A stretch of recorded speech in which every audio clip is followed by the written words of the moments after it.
안녕하십니까. 오늘의 미국 김동찬입니다. 날씨가 무척 덥죠. 시원해질 것 같다가도 더워지고 밤에 잠자기가 무척 어렵습니다.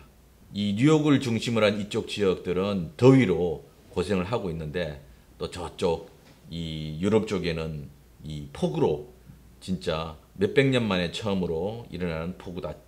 몇천 년 만에 처음 일어나는 폭우다. 어쨌든 피해가 아주 극심한 상황에 다다르고 있습니다.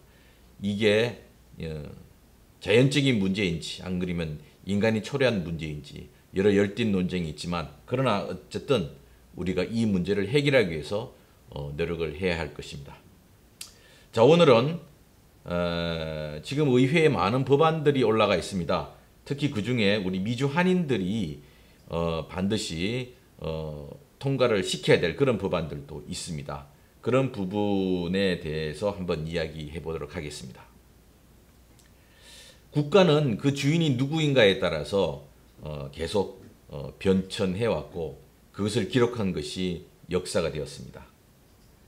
초기 원시 사회에서는 숫자가 많지 않았기 때문에 국가라기보다는 소규모 시족 집단, 이런 집단의 생활을 하면서 그 중에 나이가 많고 또 이 어떤 경력들이 있는 분들이 일가 친척들을 데리고 다니면서 이제 살아갔죠. 그러나 그런 숫자들도 이제 더 이상 시족 단위로는 안 되고 넘었으니까, 그 다음에는 국가라는 체계가 이제 필요하게 되었던 것입니다. 국가라는 체계가 필요하니까 국가를 효율적으로 관리하기 위해서 지도하는 사람들, 그 다음에 지도를 받는 사람들, 그래서 지배와 피지배 관계가 만들어지고, 또 이 지배자와 피지배자 관계의 그 관리를 담당하는 관리자들도 나타나게 되었습니다. 그리고 수만 년 동안 국가라는 것은 노예주나 아니면 군주, 황제, 이런 사람들이 국가의 주인이고 나머지는 다 국가의 소유물이었다. 그런데 민주주의라는 것이 이제 나타나면서 국가의 주인은 민이다, 백성이다, 이런 이야기가 대두가 되었습니다. 그래서 이 민주주의를 지키는 방식은 바로 참정권, 그러니까 투표를 통해서 의회를 구성하고 의회에 의해서 국정을 운영하는 그런 방식으로 오늘날 대부분 민주주의 국가들이 진행을 하고 있습니다. 참 가장 발달된 시스템이라고도 할 수 있습니다. 그런데 이런 민주주의도 위험한 요소들이 많이 있습니다.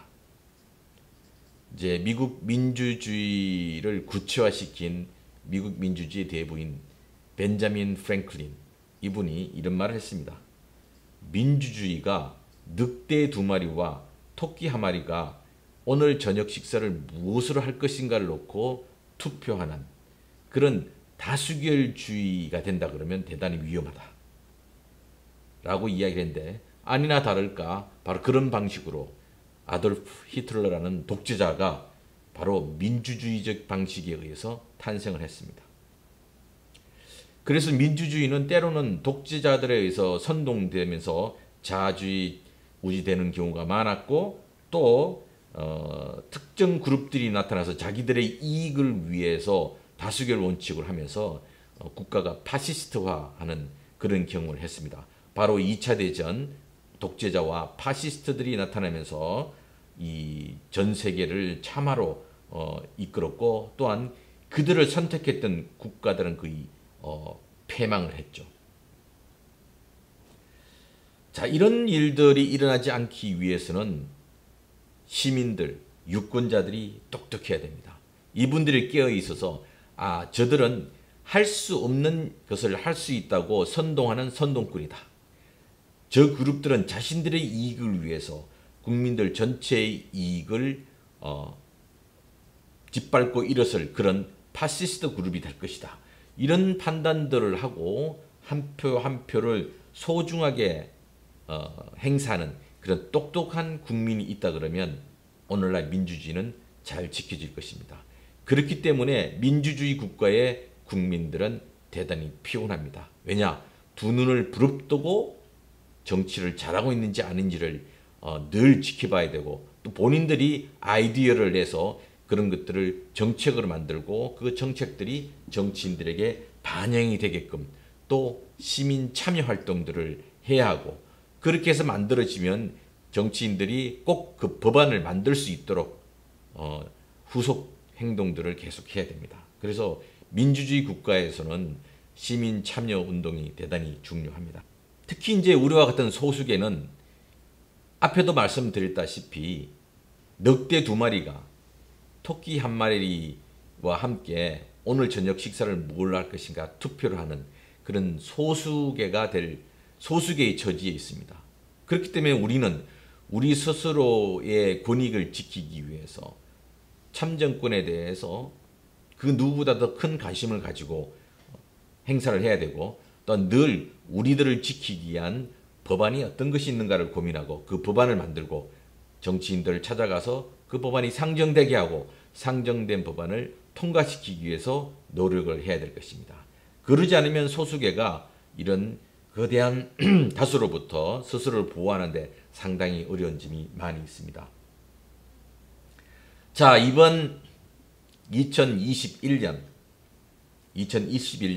우리 한인들에게 대단히 중요한 법안들이 의회에 상정이 되었습니다.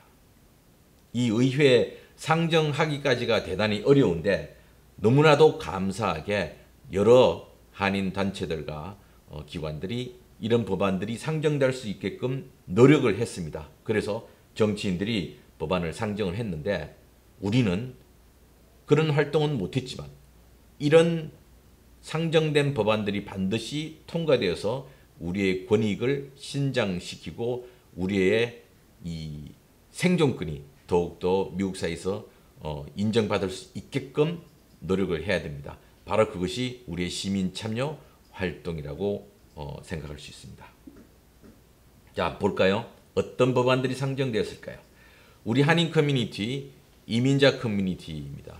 이민을 왔는데 아직 서류가 없는 이민자들이 많이 있습니다. 또한 그들 손에 이끌려서 온 다카 신분에 있는 분들도 많이 있습니다. 이번에도 보니까 공화당 지역 텍사스에서 이 다카를 더 이상 확대하지 못하게끔 연방 항소법원에 소송을 걸어서 텍사스, 특히 이제 반이민의 입장을 가장 선명하게 내걸고 있는 텍사스 주 연방 순회법원에서 바로 다카를 더 이상 신청하지 못하게끔 하는 그런 결정을 내렸습니다.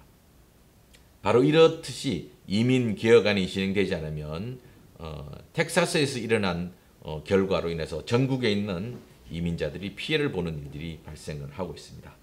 그래서 지금 의회에는 상하원 동의 이 법안이 올라가 있는데 법안의 이름은 U.S. Citizenship Act of 2021 바로 이민개혁법안인데 하원에서는 HR 1177로 올라가 있고 상원에서는 S348이라는 법안으로 올라가 있습니다. 이 법안이 반드시 통과될 수 있게끔 여러분들이 편지 보내고 전화 걸기를 하셔야 될 겁니다. 그리고 코비드-19 관련한 모든 정보를 한국어 포함하여 여러 언어로 알리도록 하는 법안 HR 1009 하원 법안입니다. 이 법안 우리 지역구 뉴욕 제6선거구의 그레이스 맹 의원이 이 법안을 상정했습니다. 또한 제비 이산 가족 상봉을 요청하는 법안 하원 법안입니다. HR 826 이 법안 역시 그레이스 맹 의원이 상정을 했습니다. 그리고 이와 아울러 결의안을 상정을 했는데 캐런 베스라고 캘리포니아 37 선거구의 의원으로 있는 캐런 베스 의원이 이 결의안을 상정했습니다. 이 두 개 다 통과가 되는 것이 우리들에게 대단히 의미가 있을 겁니다. 특히 이산가족으로 이제 얼마 남지 않았는데 단 한 분이라도 죽기 전에 고향 땅을 밟아보고 친척들을 만날 수 있는 기회를 만들어주는 것이 대단히 필요할 것입니다. 특히 미국 시민으로서는 이산가족으로 합법적으로 만날 수 없는 상황이기 때문에 이 법안을 통해서 꼭 성사될 수 있기를 기대를 합니다. 자, 그리고 우리 한인들 중 한국이 한동안에는 전 세계 입양아 수출국으로 1등이었죠. 요즘은 이제 선진국 대열에 들어오고 하면서 많이 달라졌지만 그렇게 미국으로 들어왔던 입양아들 중에서 부모들이 제대로 서류 작업을 하지 않음으로써 무국적자가 되어서 자칫하면 추방의 위기에 있는 서류 없는 분들과 똑같은 처지에 추방의 위기에 있는 분들이 대단히 많이 있습니다. 이분들에게 시민권을 주자라는 그런 법안이 올라가 있습니다. 이 법안은 이 하원 HR 1893 상원 S967로 같이 상정이 되어 있습니다. 이 법안이 하루빨리 통과되어서 이런 피해를 보는 분들이 없어야 될 거라고 생각합니다. 특히 얼마 전에는 바로 이런 이유로 인해서 한국으로 추방되었는데 한국어도 전혀 못하고 한국에서 전전긍긍하다가 자살한 우리 동포도 있었죠. 이런 미국의 가족들이 있음에도 불구하고 그렇게 추방당하면서 불행한 운명을 살았습니다. 부모에게 의해서 버림받고 또 새로 입양된 미국에 의해서도 버림받고 본인이 설 자리가 없는 이런 암울한 상황들이 다시는 일어나서는 안 될 거라고 생각을 합니다. 자, 그리고 1950년 시작하여서 아직도 끝나지 않은 71년째 전쟁 상태에 있는 한국 전쟁을 종전 선언해야 된다라는 법안이 올라와 있습니다. 캘리포니아 30선거구의 브래드 셔먼 의원이 올린 법안인데 이 법안이 HR 3446으로 지금 하원에 올라와 있습니다. 그리고 다행스럽게도 여러 단체들의 활동에 의해서 여기에 지지하는 의원들이 한두 명씩 지금 늘고 있습니다. 우리는 소수계입니다. 그리고 의회 민주주의가 지배하는 미국에 살고 있습니다.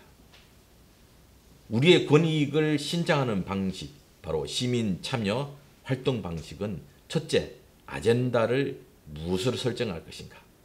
둘째, 그 설정된 아젠다를 어떻게 이슈화할 것인가. 그리고 그것을 누구에게 어떻게 전달할 것인가. 그리고 사후 행동을 어떻게 할 것인가. 이 결과에 따라서 우리가 원하는 법안들이 상정이 되고 또 의회에 통과되어서 법제화가 됩니다. 흑인 민권운동도 바로 이러한 방식을 통해서 종국적으로는 미국 역사의 새로운 영혼을 부르는 민권법이 만들어진 것이죠. 미국은 전 세계에 바로 이 민권법을 가지고 인권을 이야기할 수 있는 그런 자격을 획득하게 된 것입니다. 자, 우리의 권익을 위한 이 활동 방식에 벌써 누군가의 노력에 의해서 법안으로 상정까지 되어 있습니다. 그러면 우리는 그 상정된 법안이 통과될 수 있게끔 우리 각 지역구에 있는 의원들에게 이 법안에 지지해달라는 편지를 보내고 전화를 해야 되겠죠. 이민개혁안 오래되지 않으면 상당히 어렵습니다. 이번에 꼭 이민개혁안이 통과되어야 됩니다. 입양아들 너무나 고통스럽게 살고 있습니다. 다행히 많은 입양아들은 부모들이 제대로 된 서류 작성을 하면서 미국의 시민으로 살고 있지만 불행하게도 그 일들을 하지 못한 양부모에 자랐던 많은 입양아들이 지금 무국적자로 언제 추방될지 모르는 상황에 미국에 살고 있습니다. 물론 이 한인들만 있는 곳이 아니라 다른 나라 출신들의 입양아들도 있지만 그 중에 한인들이 제일 많이 있습니다. 바로 우리가 어려워서 대한민국에서 미국으로 왔지만 여기에서 또 미국에서 또 추방되어서는 안 되기에 우리 한인들의 적극적인 참여가 필요합니다.